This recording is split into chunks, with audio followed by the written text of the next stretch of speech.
one card to meditate on from my The Hobbit Tarot. I drew the Hanged Man. And the Hanged Man in the tarot isn't really about someone being hanged to death. It's more like when Odin hanged himself from a tree to gain wisdom.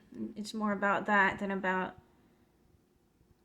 someone being hanged to death. So it's not really a bad thing. It's more about inner wisdom, like the Norse mythology meaning that the most common illustration takes from. Though here we have Gollum in his cave here, and I really like the book that came with this deck because it goes into a lot of detail on where in the story this image is from, along with the divinatory meaning.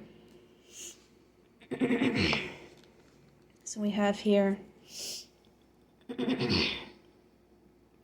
greenish of hue and almost scale-like, Gollum scuttles across a lonely terrain, hunting for food.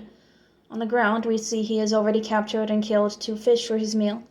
The serious expression on his face and his gaunt, malnourished demeanor remind us of how hard his world is. We recall that Gollum's lot has been such ever since the ring came into his possession. After he loses it to Bilbo Baggins, he vanishes from our story, only to reappear in The Lord of the Rings. Here we see the terrifying power of the ring to mutate and deform whomever and whatever it comes into contact with, particularly if they try to hold on to it.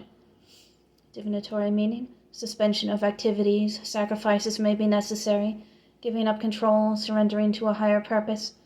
In a reading, this card hints of the need to look at things from an opposite viewpoint. All may not be as it seems. Something of lesser value may have to be given up in exchange for something more important. Spiritual values will have to take precedence over the more material. Reversed, this card warns against being entrapped by others or falling excessively under their influence. The danger of idealizing someone or something and being blind to their negative side or faults.